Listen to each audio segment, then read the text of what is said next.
જય શ્રી કૃષ્ણ. રાધે રાધે. મારી યુટ્યુબ ચેનલમાં તમારું હાર્દિક સ્વાગત છે.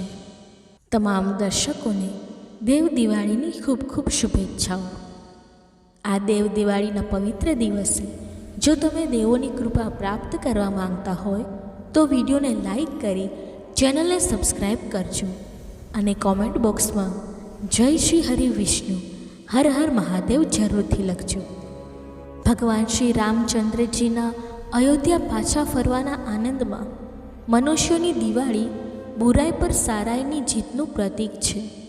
તેવી જ રીતે દેવતાઓની દિવાળી, જેને આપણે દેવ દિવાળી કે કારતક પૂર્ણિમા કહીએ છીએ, એ પણ અધર્મ પર ધર્મની વિજયનું દિવ્ય પર્વ છે.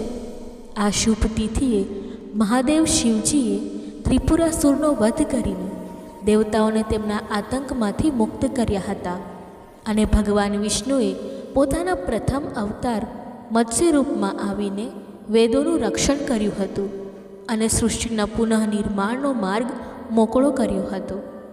આજના આ દિવ્ય શ્રવણમાં આપણે બે મહાન કથાઓનું વિસ્તૃત વર્ણન કરીશું. સૃષ્ટિના આરંભથી જ કારતક પૂર્ણિમાની તિથિનું અનેરું મહત્ત્વ રહ્યું છે. આ માત્ર વૈષ્ણવ ભક્તો માટે જ નહીં પણ શિવ ભક્તો માટે પણ અત્યંત ખાસ છે. અતિ બળશાળી દૈત્ય તારકાસુરના 3 પુત્રો હતા: તારિકાક્ષ, કમલાક્ષ અને વિદ્યુન્માલી. જ્યારે દેવતાઓના સેનાપતિ કાર્તિકેયે તારકાસુરનો વધ કર્યો ત્યારે તેના પુત્રોએ દેવતાઓ પાસેથી બદલો લેવા માટે ઘોર તપસ્યા કરીને સૃષ્ટિના રચયિતા બ્રહ્માજીને પ્રસન્ન કર્યા. બ્રહ્માજી પ્રગટ થયા ત્યારે તેમણે અમરત્વનું વરદાન માંગ્યું, પરંતુ બ્રહ્માજીએ કહ્યું કે અમરત્વ તો શક્ય નથી. ત્યારે તે ત્રણેય દૈત્યોએ અત્યંત છળપૂર્વક વરદાન માંગ્યું: હે પિતામહ, તમે અમારા માટે 3 મહાન નગરોનું નિર્માણ કરાવો, એક સોનાનું, એક ચાંદીનું અને એક લોઢાનું. અમે ત્રણેય આ નગરોમાં નિવાસ કરીશું અને આકાશ માર્ગે સમગ્ર પૃથ્વી પર 14,000 વર્ષ સુધી રાજ કરીશું.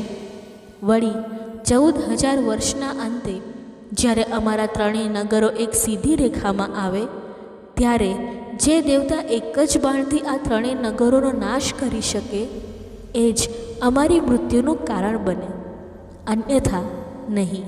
બ્રહ્માજીએ તથાસ્તુ કહીને આ વરદાન આપી દીધું. વરદાન મળતા જ મય દાનવે તેમના માટે 3 ભવ્ય નગરોનું નિર્માણ કર્યું: સોનાનું નગર તારિકાક્ષ માટે, ચાંદીનું કમલાક્ષ માટે અને લોઢાનું વિદ્યુન્માલી માટે. આ ત્રણેય નગરોને ત્રિપુર તરીકે ઓળખવામાં આવ્યા અને આસુરો તેમના સ્વામી ત્રિપુરાસુર તરીકે ઓળખાયા. ત્રિપુરાસુર અને તેના ભાઈઓએ ત્રણેય લોક પર અત્યાચાર અને આતંક મચાવવાનું શરૂ કર્યું, જેનાથી દેવતાઓ અને ઋષિમુનિઓ ત્રાહિમામ પોકારી ઉઠ્યા. ત્રિપુરાસુરના આતંકથી ત્રાસેલા ઇન્દ્ર સહિત તમામ દેવતાઓ ભગવાન શંકરજીના શરણે ગયા અને કરગરવા લાગ્યા. ભોળાનાથ શિવજી હંમેશા ભક્તોના દુઃખ હરનારા છે, તેથી તેમણે દેવતાઓને અભયદાન આપ્યું અને ત્રિપુરનો નાશ કરવાની તૈયારી કરી. મહાદેવ માટે સ્વયં વિશ્વકર્માજીએ એક અત્યંત દિવ્ય અને અલૌકિક રથનું નિર્માણ કર્યું. ચંદ્ર અને સૂર્ય તેના પૈંડા બન્યા. ઇન્દ્ર, વરુણ, યમ અને કુબેર જેવા લોકપાલો તેના ઘોડા બન્યા. હિમાલય પર્વત ધનુષ બન્યો. શેષનાગજી ધનુષની પ્રત્યંચા બન્યા. સ્વયં ભગવાન વિષ્ણુ બાણ બન્યા અને અગ્નિદેવ બાણની નોક બન્યા.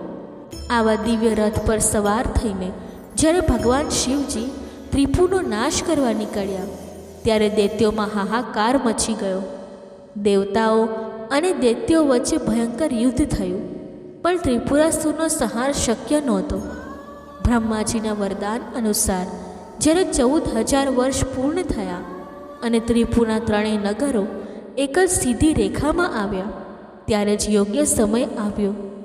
સૃષ્ટિનું સંતુલન જાળવવા માટે ભગવાન શિવજીએ પોતાના દિવ્ય બાણનું સંધાન કર્યું વિષ્ણુરૂપી બાણ અને અગ્નિરૂપી નોકથી સજ્જ એ તીક્ષ્ણ બાણ જ્યારે છૂટ્યું ત્યારે તેણે એક જ ક્ષણમાં આકાશમાં રહેલા ત્રણેય નગરોને બાળીને ભસ્મ કરી દીધા. ત્રિપુરનો નાશ થતાં જ દેવલોકમાં આનંદ છવાઈ ગયો. દેવતાઓએ ભગવાન શિવજીની જય જયકાર કરી અને આ ત્રિપુરનો અંત કરનાર હોવાથી તેમને ત્રિપુરારી નામ આપ્યું. આ વિજયના આનંદમાં દેવતાઓએ પૃથ્વી પર ગંગાના કિનારે દીપ પ્રગટાવીને દિવાળીની ઉજવણી કરી, જે દેવ દિવાળી તરીકે ઓળખાય છે. આ દિવસથી જ શિવસાગર દાનનું અનંત ફળ માનવામાં આવે છે. ત્રિપુરાસુર વધની કથા સાથે જ કાર્તક પૂર્ણિમાના દિવસે ભગવાન વિષ્ણુના દિવ્ય મત્સ્ય અવતારની કથા પણ જોડાયેલી છે. એક સમયે શંખાસુર નામનો એક મહાબળવાન અને અત્યાચારી રાક્ષસ હતો. તેના ત્રાસથી ત્રણેય લોક ત્રાહિમામ પોકારી ઉઠ્યા હતા. તેણે સ્વર્ગમાંથી દેવતાઓને હાંકી કાઢ્યા અને તેમના અધિકારો છીનવી લીધા. દેવતાઓ છુપાઈને સુમેરુ પર્વતની ગુફાઓમાં રહેવા લાગ્યા. જ્યારે શંખાસુરને આ વાતની ખબર પડી ત્યારે તેણે વિચાર્યું કે દેવતાઓ હજી પણ બળવાન છે, કારણ કે તેમની પાસે વેદ મંત્રોનું બળ છે. જો તેમની પાસેથી વેદ છીનવી લેવામાં આવે તો તેઓ સંપૂર્ણપણે બળહીન થઈ જશે.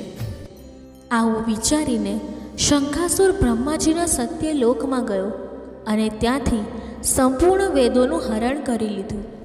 વેદો જ્યારે શંખાસુરના કબજામાં ગયા ત્યારે તેઓ ભયના માર્યા તેના પંજામાંથી છટકીને સાગરના જળમાં સમાઈ ગયા.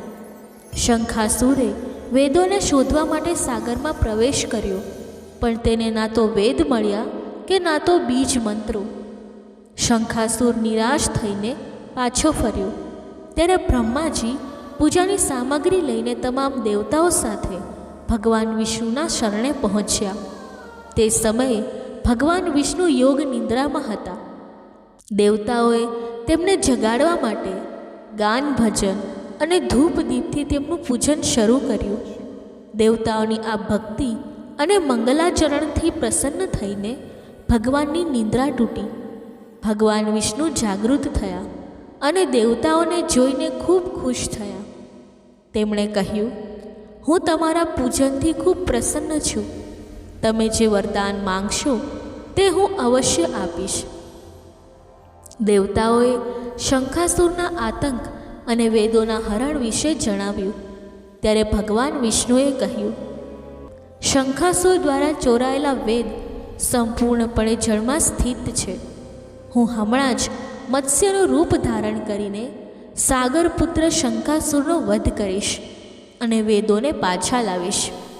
આજથી હું દર વર્ષે કાર્તક માસમાં જળમાં વિશ્રામ કરીશ અને જે મનુષ્યો આ માસમાં વ્રત કરશે અને સ્નાન કરશે તેઓ મારા પરમ સુખને પ્રાપ્ત કરશે. આટલું કહીને ભગવાન વિષ્ણુએ મત્સ્યનું દિવ્ય રૂપ ધારણ કર્યું અને આકાશમાંથી સીધા જળમાં ઝંપલાવ્યું. એ જ સમયે વિંધ્યાચલ પર્વત પર તપ કરી રહેલા મહર્ષિ કશ્યપજીની અંજલિમાં તે નાનકડું મત્સ્યરૂપ જઈને પડ્યું. ધીમે ધીમે તે મત્સ્ય એટલું મોટું થવા લાગ્યું કે કશ્યપજીએ તેને કમંડળ, કૂવા અને તળાવમાં મૂક્યું, પણ તે ક્યાંય સમાયું નહીં. અંતે તેને સમુદ્રમાં મૂકવું પડ્યું. સમુદ્રમાં પણ તે વધતું ગયું અને તેની ભવ્યતા દેખાવા લાગી. ત્યારબાદ મત્સ્યરૂપી ભગવાન વિષ્ણુએ સાગરમાં પ્રવેશ કરીને શંખાસુરનો વધ કર્યો અને વેદોને તેના કબજામાંથી મુક્ત કર્યા. વેદોને પાછા મેળવીને ભગવાને તેમને ફરીથી ઋષિ મુનિઓને સોંપ્યા, જેનાથી સૃષ્ટિના જ્ઞાનનો પુનઃ આરંભ થયો. ભગવાને દેવતાઓને આદેશ આપ્યો કે તમે બધા પણ મુનીશ્વરો સાથે જળમાં આવો. આ પવિત્ર કાર્તક માસમાં જે મનુષ્ય બ્રહ્મ મુહૂર્તમાં સ્નાન કરશે તેને તમામ યજ્ઞોના સ્નાનનું ફળ પ્રાપ્ત થશે. આમ ભગવાન વિષ્ણુના પ્રથમ અવતાર મત્સ્ય અવતારની આ પાવન કથા પણ દેવ દિવાળીના દિવસે જ બની હતી, જે સત્ય, જ્ઞાન અને ધર્મના વિજયનું ઘોતક છે. અંતમાં દેવ દિવાળી એ ભક્તોને એ સંદેશ આપે છે કે સત્યનો માર્ગ સહેલો નથી, પણ અંતે વિજય હંમેશા ધર્મનો જ થાય છે. આ પાવન પર્વ પર તુલસીજીની પૂજા કરવી અને દીપદાન કરવું એ ખૂબ શુભ માનવામાં આવે છે. આનાથી ધન સંપત્તિ અને મોક્ષની પ્રાપ્તિ થાય છે. દર્શક મિત્રો, વિડીયો આગળ વધારતા પહેલાં જો તમે ચેનલમાં નવા હો તો ચેનલને સબસ્ક્રાઈબ કરો, વિડીયોને લાઈક કરી કોમેન્ટમાં જય શ્રી હરિવિષ્ણુ હર હર મહાદેવ અવશ્ય લખજો. તો ચાલો કાર્તિક પૂર્ણિમાની સ્નાનનું મહત્ત્વ દર્શાવતી કથા સાંભળીએ. એક ગામમાં એક વૃદ્ધા રહેતી હતી. તેમનો એક પુત્ર હતો. વૃદ્ધા ખૂબ જ સંસ્કારી, નિયમ કર્મવાળી અને પૂજાપાઠ કરનારી હતી. તે દર વર્ષે કાર્તિક સ્નાન કરતી, પૂજા કરતી, પથવારી બનાવતી, તેની કથા વાર્તા કહેતી, તુલસીજીને સિંચતી અને ગણેશજી ભગવાન, માતા લક્ષ્મી અને વિષ્ણુ ભગવાનની કથા કહેતી. આ કારણે વૃદ્ધાના ઘરમાં કોઈ પણ વસ્તુની કમી નહોતી. ધીમે ધીમે વૃદ્ધાનો પુત્ર મોટો થયો. વૃદ્ધાએ તેના માટે યોગ્ય કન્યા જોઈને તેના લગ્ન કરાવ્યા. પરંતુ કહેવાય છે કે જેનું નસીબ સંસ્કારી નથી હોતું તેને સંસ્કાર મળતા નથી. વહુ ઘરમાં આવી, પણ તેને તેની સાસુનો પૂજાપાઠ બિલકુલ ગમતો નહોતો. તે સાસુને ફૂટી આંખે સહન કરી શકતી નહોતી. પરંતુ પુત્ર શ્રવણકુમાર જેવો હતો, પોતાની માતાનો આજ્ઞાકારી હતો. તેથી વહુ ઈચ્છવા છતાં પણ પોતાની સાસુને કશું કહી શકતી નહોતી. પુત્ર કમાતો હતો અને ઘરનો ખર્ચો ખૂબ સારી રીતે ચાલતો હતો. ઘરમાં કોઈ વસ્તુની કમી નહોતી, કારણ કે વૃદ્ધા પૂજાપાઠ ખૂબ કરતી હતી. લૂંટાવા માટે નહોતું, પણ ખાવા પીવા માટે ઘણું હતું. વૃદ્ધા પોતાની રીતે દાન પુણ્ય પણ કરતી હતી અને ધર્મનું આચરણ કરતી હતી. આના કારણે જ તેનો પુત્ર પ્રગતિ કરી રહ્યો હતો. વૃદ્ધા પોતાના પુત્રથી ખૂબ ખુશ હતી કે ચાલો તેનો દીકરો તેની વાત સાંભળે છે. વહુ થોડી બબડનારી હતી, પણ બબડીને ચૂપ થઈ જતી, કેમ કે જો પુત્ર સાથ ન આપે તો વહુ પહેલાં માથે ચડી બેસે. આ દીકરો સારો છે એટલે વહુ પણ આપોઆપ સારી રહેતી. ધીમે ધીમે સમય વીત્યો અને કારતક મહિનો આવી ગયો. સાસુએ પુત્રને કહ્યું, બેટા, હું દર વર્ષે કારતક સ્નાન કરું છું. પુત્ર બોલ્યો, હા માં, તમે આરામથી ગંગા સ્નાન કરો. વૃદ્ધા માએ દર વર્ષની જેમ કારતક સ્નાન કરવા લાગી. ધીમે ધીમે સમય વીત્યો અને ઘરમાં પૌત્રની કિલકારીઓ ગુંજવા લાગી. વૃદ્ધા માએ ખૂબ ખુશ હતી કે દીકરો પોતાના ઘર પરિવારવાળો થઈ ગયો છે અને પોતાનો ઘર પરિવાર પૂર્ણ થઈ ગયો છે. તેમણે વિચાર્યું કે હવે પોતાનું જીવન પ્રભુ ભક્તિમાં ગુજારવું જોઈએ. વૃદ્ધા પોતાના પુત્રને કહેવા લાગી, દીકરા, મારે હરિદ્વાર જવું છે, મારે ચાતુર્માસનું સ્નાન કરવું છે. પુત્ર બોલ્યો, ભલે માં, તમે ચાતુર્માસ સ્નાન કરો. તમને જે પણ જરૂર હશે હું તમને હરિદ્વાર મૂકી આવીશ અને તમારી જરૂરિયાતનો બધો સામાન પણ લઈ જઈશ.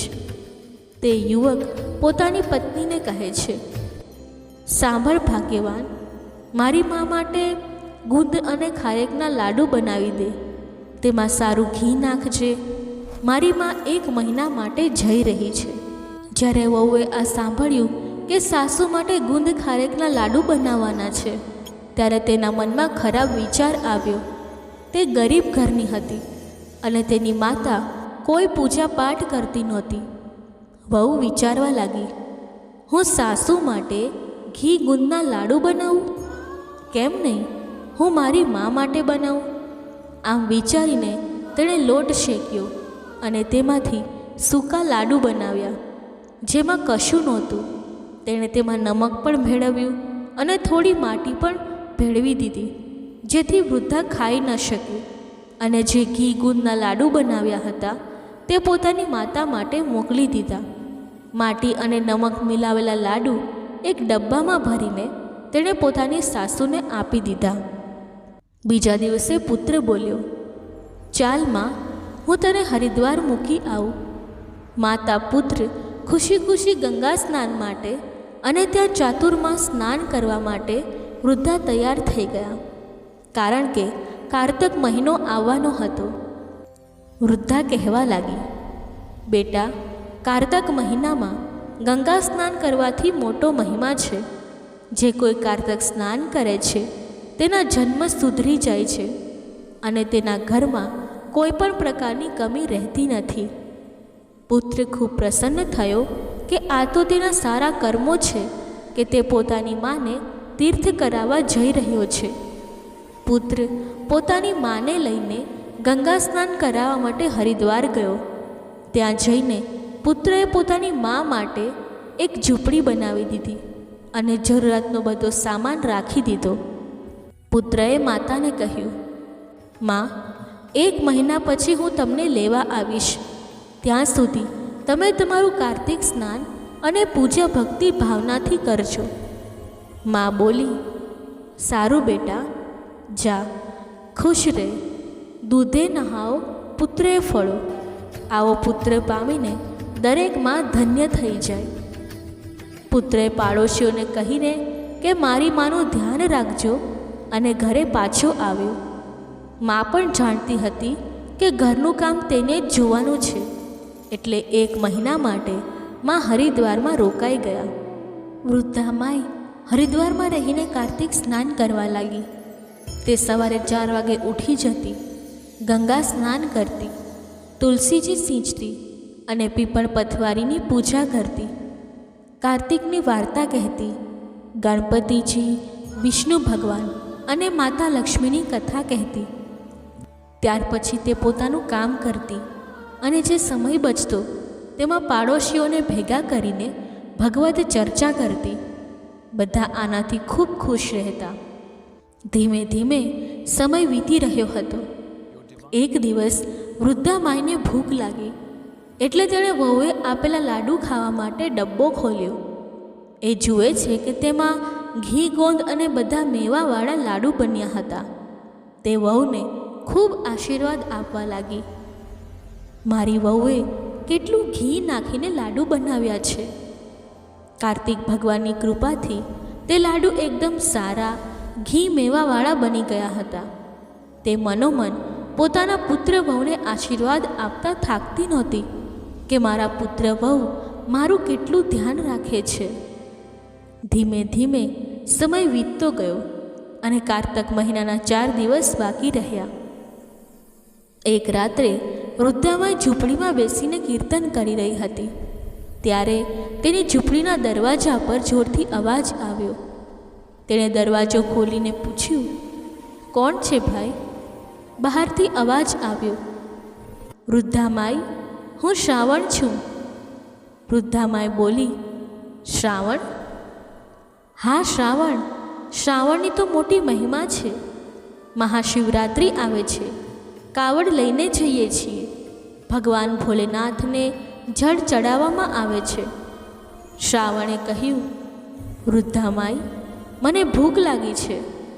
વૃદ્ધામાઈ બોલી, આવ બેટા, લાડુ ખા લે. તેમણે એક લાડુ આપ્યો જે શ્રાવણે ખાધો અને જતાં જતાં વૃદ્ધાની ઝૂંપડીમાં એક લાત મારી. વૃદ્ધાની ઝૂંપડીનો એક છેડો સોનાનો બની ગયો. બીજા દિવસે ભાદરવો આવ્યો. ભાદરવાએ કહ્યું, વૃદ્ધામાઈ, ભૂખ લાગી છે. વૃદ્ધામાઈ બોલી, કોણ છો? હું ભાદરવો છું. આવ બેટા, ભાદરવામાં તો જુઓ ભગવાન શ્રી કૃષ્ણનો જન્મ મનાવવામાં આવે છે. જન્માષ્ટમી કેટલી સરસ આવે છે. તેમણે તેને પણ એક લાડુ આપ્યો અને વિદાય કરી. ભાદરવાએ પણ વૃદ્ધાની ઝૂંપડીમાં એક લાત મારી. વૃદ્ધાની ઝૂંપડીનો બીજો ખૂણો પણ સોનાનો થઈ ગયો. ત્રીજી રાત્રે જ્યારે વૃદ્ધા ભજન કીર્તનમાં હતી ત્યારે આસો મહિનો આવ્યો. તેણે પણ વૃદ્ધાના દરવાજાને ખખડાવ્યો. વૃદ્ધાએ કહ્યું, કોણ છે? વૃદ્ધા માઈ, હું આસો છું. આવ બેટા, ભૂખ લાગી છે તો લે, આ લાડુ ખાઈ લે. આસોએ પણ લાડુ ખાધો અને કહ્યું, આસો મહિનો કેટલો પવિત્ર હોય છે. પિતૃપક્ષ આવે છે, માતાની નવરાત્રિ આવે છે, અધર્મ પર ધર્મની જીત થાય છે. આસોએ પણ વૃદ્ધામાઈની ઝૂંપડીમાં એક લાત મારી. વૃદ્ધામાઈની ઝૂંપડીનો ત્રીજો છેડો પણ સોનાનો થઈ ગયો. ચોથો દિવસ કારતકનો હતો. ચોથા દિવસે કારતક આવ્યા. તેમણે પણ દરવાજો ખખડાવ્યો. વૃદ્ધામાઈ બોલી, કોણ છે? વૃદ્ધામાઈ, હું કારતક. તો આવ, કારતકનો મહિનો કેટલો પવિત્ર હોય છે. દીપાવલી આવે છે, દશેરા આવે છે. લોકોનો આ જન્મ તો સુધરે જ છે, પણ કારતક સ્નાન કરવાથી પરલોક પણ સુધરી જાય છે. વૃદ્ધામાઈએ કારતકને એક લાડુ આપ્યો અને કારતક પણ લાડુ ખાઈને ત્યાંથી વિદાય થયા. જતાં જતાં તેમણે પણ વૃદ્ધાની ઝૂંપડીમાં એક લાત મારી તો વૃદ્ધાની આખી ઝૂંપડી સોનાની બની ગઈ. વૃદ્ધાનું કારતક સ્નાન પૂર્ણ થઈ ગયું હતું. ત્યાં વૃદ્ધાએ બ્રાહ્મણોને ભોજન કરાવ્યું અને દાન પુણ્ય કર્યું, કારણ કે સોનાની ઝૂંપડીને કારણે અન્નધનના ઢગલા લાગી ગયા હતા. તેના પુત્રએ વિચાર્યું કે હવે 1 મહિનો થઈ ગયો છે તો હું મારી માને લેવા જઈશ. પુત્ર પાલખી સજાવીને પોતાની માને લેવા ચાલી નીકળ્યો. જ્યારે તે ગંગા નદીના કિનારે પહોંચ્યો, જ્યાં પોતાની મા માટે ઝૂંપડી બનાવીને આવ્યો હતો, ત્યારે તેણે જોયું કે ત્યાં માની ઝૂંપડી નથી, પણ સોનાનો મહેલ ઊભો છે. તેણે પાડોશીને પૂછ્યું કે હું અહીં મારી માને મૂકીને ગયો હતો. તેઓ બોલ્યા, અંદર જાઓ, એ તારી માની ઝૂંપડી છે. અરે, આ ઝૂંપડી થોડી છે.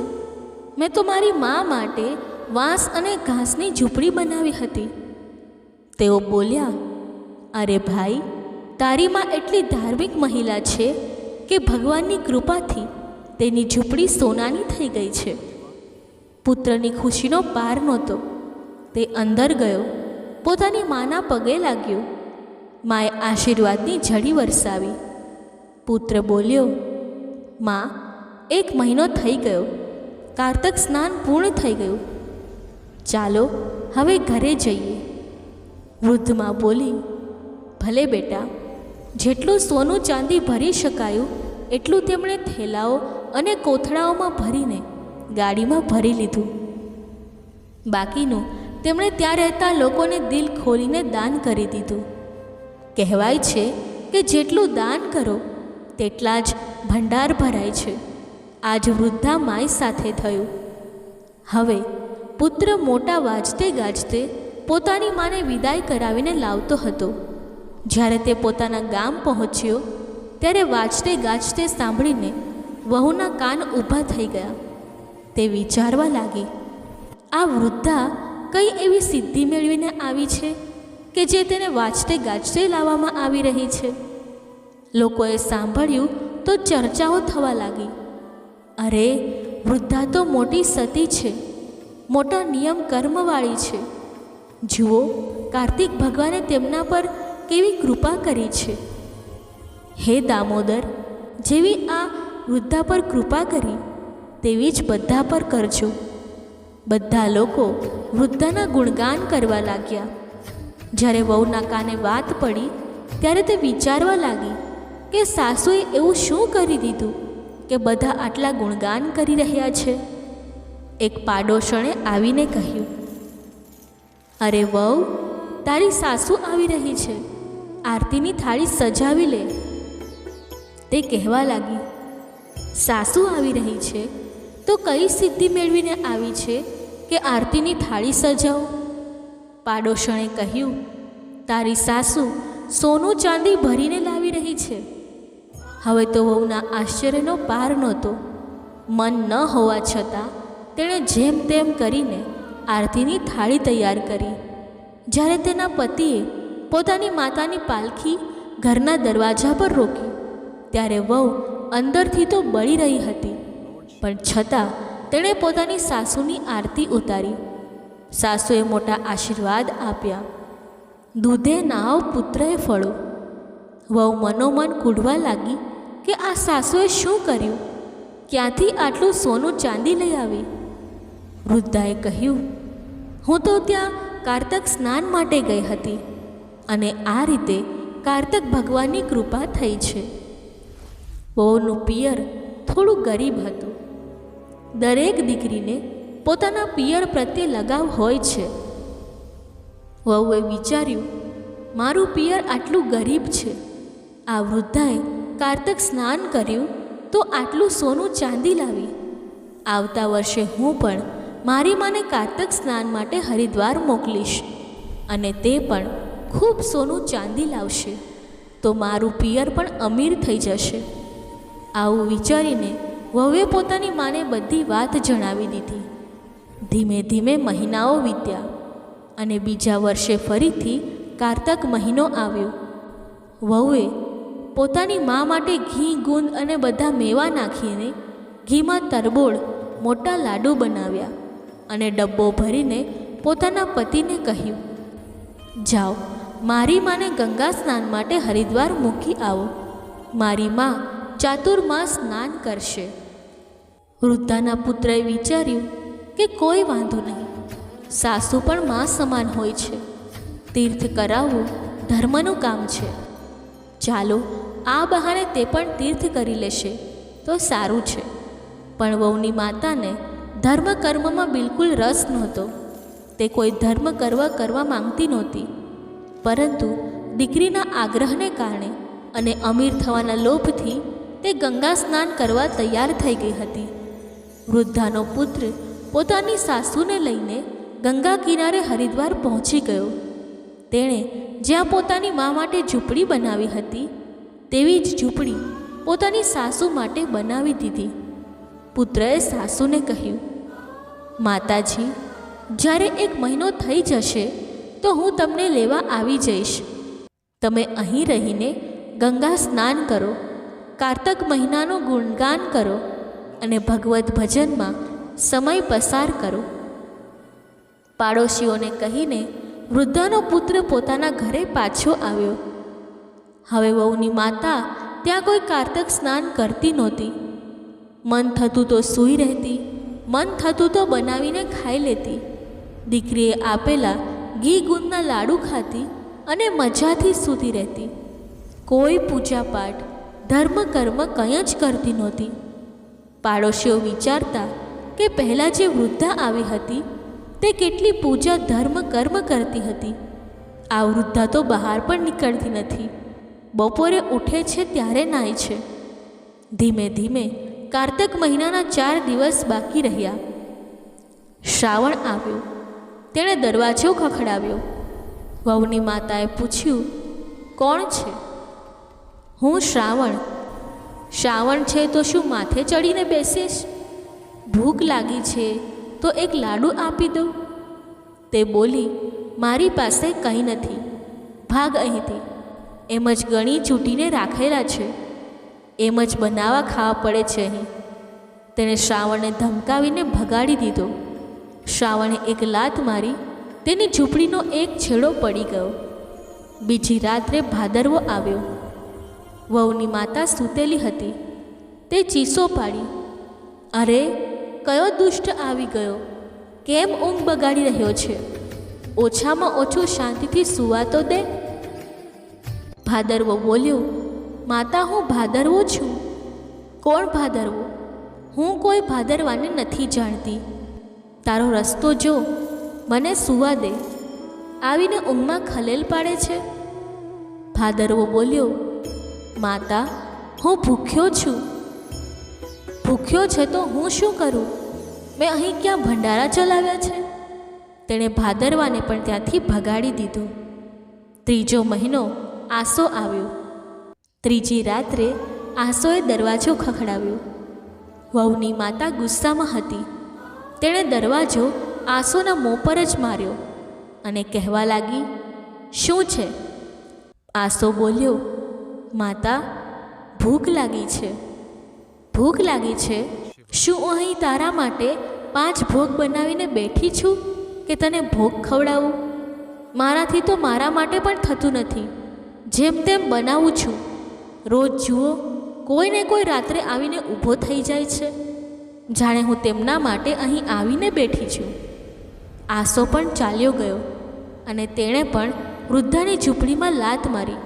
વૃદ્ધાની ઝૂંપડી પડી ગઈ.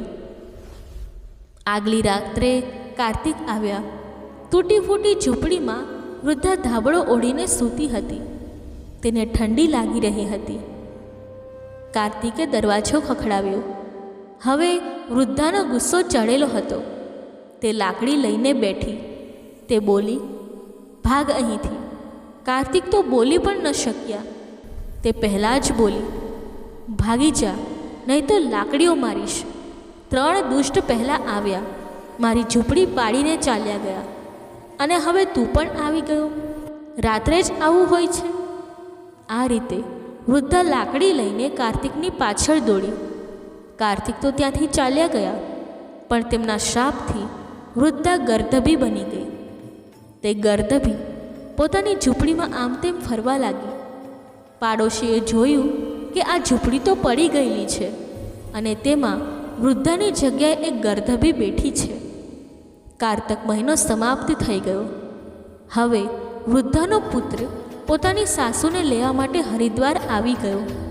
તેણે પાડોશીને પૂછ્યું કે હું અહીં મારી સાસુને મૂકી ગયો હતો, તે ક્યાંય દેખાતી નથી. પાડોશીઓ બોલ્યા, અરે દેખાતી કેમ નથી? તારી સામે જે ડચકારી રહી છે તે જ છે.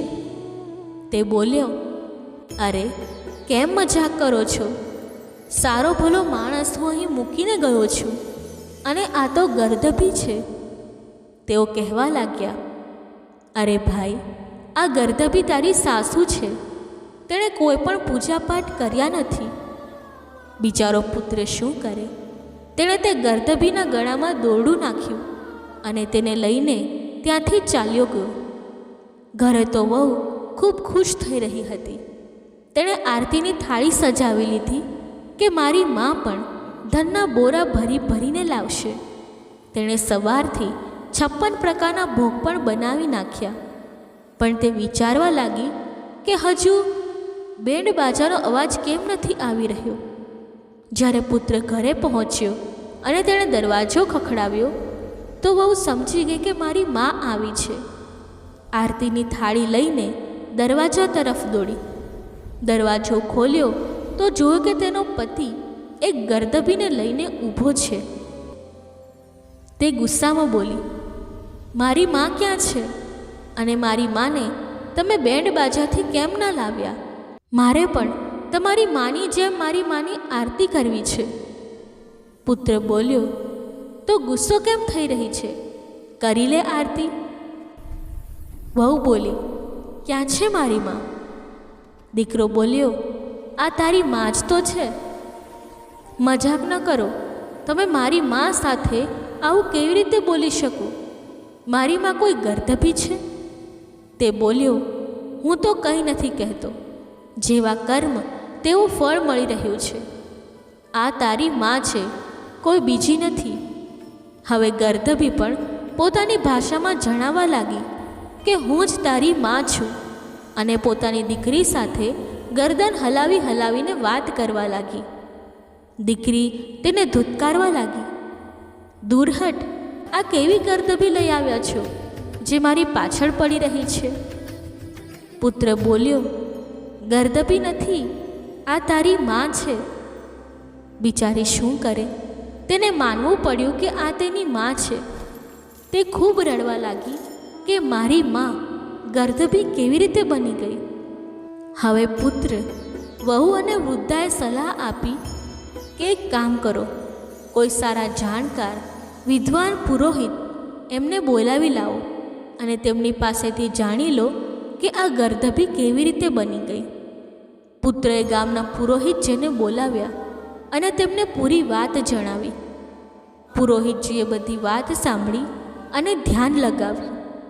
તેઓ કહેવા લાગ્યા, હે દીકરી, તારી માએ કાર્તિક ભગવાનનું અપમાન કર્યું છે, તેથી તેને શ્રાપ મળ્યો છે અને હવે તે ગર્દભી બની ગઈ છે. દીકરી રડવા લાગી અને પુરોહિતજીના પગે પડી ગઈ. હે પુરોહિતજી, કોઈ તો એવો ઉપાય બતાવો જેનાથી મારીમાં પોતાના મનુષ્યની યોનિમાં પાછી આવી જાય. પુરોહિતજી બોલ્યા, જ્યારે ફરીથી કારતક મહિનો આવશે અને તારી સાસુ સ્નાન કરશે તો એ સ્નાનથી પૂરો 1 મહિનો તારી માને સ્નાન કરાવજે, ત્યારે તે પોતાના વાસ્તવિક રૂપમાં પાછી આવી જશે. વહુએ કહ્યું, ભલે, એવું જ થશે. હવે 1 વર્ષનો સમય ઘણો લાંબો હોય છે. વહુ તે ગર્દભીને એટલે કે પોતાની માને આંગણામાં બાંધી દેતી, ખાવા પીવાનું આપતી. બાળકો તો થોડા તોફાની હોય છે. જ્યારે તે ચીસો પાડતી તો 1-2 લાકડી મારી દેતા.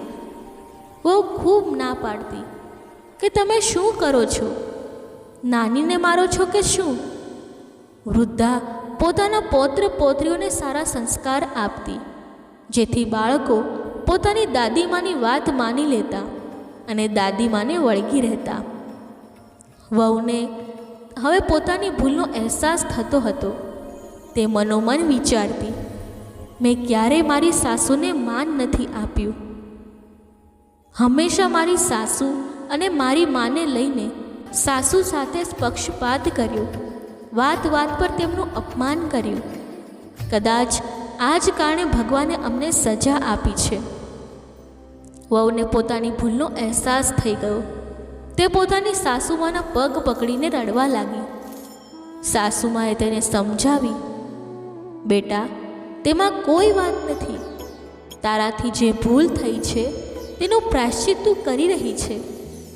તે તારી ભૂલ માની લીધી તો અડધી સજા તો ભગવાન ત્યારે જ માફ કરી દે છે જ્યારે મનુષ્ય પોતાની ભૂલ માની લે છે. ધીમે ધીમે સમય વીત્યો અને કારતક મહિનો આવી ગયો. વૃદ્ધા તો દરરોજ સવારે સ્નાન કરવા જતી. તે તુલસી સિંચતી, પીપળ સિંચતી, તેમની કથા સાંભળતી અને તેના નાહવાના પાણીમાંથી થોડું પાણી લાવીને ગર્દભી પર નાખી દેતી. આવો તેનો રોજનો નિયમ બની ગયો. આ રીતે વહુની સાસુ ધીમે ધીમે તેમના પર નાહવાનું પાણી નાખવા લાગી. છેલ્લો દિવસ આવી ગયો, પૂર્ણિમાનો દિવસ. વૃદ્ધાએ કહ્યું કે મારે કાર્તિકનું ઉજવણું કરવું છે. તેણે પોતાના પુત્રને કહ્યું, બેટા, 11 બ્રાહ્મણોને બોલાવ, તેમને ભોજન કરાવ અને દાન દક્ષિણા આપ. પુત્રએ બ્રાહ્મણોને નિમંત્રણ આપ્યું. બ્રાહ્મણો આવ્યા, ઘરમાં હવન કરાવ્યો, પૂજા પાઠ થયા. કારતક મહિનાનો મહાત્મ્ય સંભળાવવામાં આવ્યો. વૃદ્ધા નાઈ અને નાહવાનું પાણી ગર્દભી પર નાખવામાં આવ્યું. કાર્તિકનો મહાત્મય અને કથા સાંભળીને અને વૃદ્ધાના 1 મહિનાના નાહવાના પાણીથી નહાતા નહાતા હવે તે ગર્દભી વહુની માતાના અસલી રૂપમાં પાછી આવી ગઈ. તેણે વૃદ્ધાના પગ પકડી લીધા અને કહેવા લાગી, સૌમ્ય સ્ત્રી, મને માફ કરી દો. હું તો અજ્ઞાની અને મૂર્ખ છું. લોભના બળમાં ગઈ હતી. તમે સત્યના બળ પર નહાયા તો કારતક ભગવાન તમારા પર પ્રસન્ન થયા અને હું લોભથી નાઈ તો મને આ સજા મળી. હવે તો વહુની માતાએ પણ કહ્યું કે હવે અમે સાચા દિલથી કારતક સ્નાન કરીશું. હવે વૃદ્ધાની સાથે સાથે વૃદ્ધાની વહુ, વૃદ્ધાનો પુત્ર અને વૃદ્ધાની વહુની માતા પણ દર વર્ષે કારતક સ્નાન કરવા લાગ્યા. વૃદ્ધાનું ગામમાં પણ ખૂબ માન સન્માન વધી ગયું. પાડોશીઓ પણ બધા વૃદ્ધાની સલાહ લેતા. કારતક માસના સમયે વૃદ્ધા બધાને કથા સંભળાવતી હતી. બધા લોકો વૃદ્ધા માઈનો જય જયકાર કરતા. હવે બધા મળીને કાર્તિક સ્નાન કરતા. ગામ ગલીના બધા લોકો વૃદ્ધાની દેખાદેખી કાર્તિક સ્નાન કરવા લાગ્યા. કારતકની મહિમા અપાર છે. હે કાર્તિક ભગવાન, હે દામોદર રાવ, હે વિષ્ણુ ભગવાન, હે માતા લક્ષ્મી, જેવી કાર્તિક મૈયા અને તુલસી મૈયાએ વૃદ્ધાની સાસુ પર કૃપા કરી તેવી જ બધા પર કરજો. અને જે વૃદ્ધાની વહુની માને સજા મળી તેવી કોઈને ના મળે. જે આ વાર્તા કહી રહ્યા છે અને જે આ વાર્તા સાંભળી રહ્યા છે તેમની બધી મનોકામનાઓ પૂરી કરજો. તેમના ઘરમાં અન્નધનના ભંડાર બનાવી રાખજો. ધન્યવાદ. દર્શક મિત્રો, કથા બોલતી વખતે જો મારાથી કોઈ ભૂલ થઈ હોય તો હું ક્ષમા માગું છું અને આશા રાખું છું કે તમને આ કથા પસંદ આવી હશે. જો આ કથા તમને પસંદ આવી હોય તો વિડીયોને લાઈક કરી ચેનલને સબસ્ક્રાઈબ અવશ્ય કરી લેજો અને કોમેન્ટ બોક્સમાં જય શ્રી હરિ વિષ્ણુ, હર હર મહાદેવ અવશ્ય લખજો. ધન્યવાદ. જય શ્રી કૃષ્ણ. રાધે રાધે.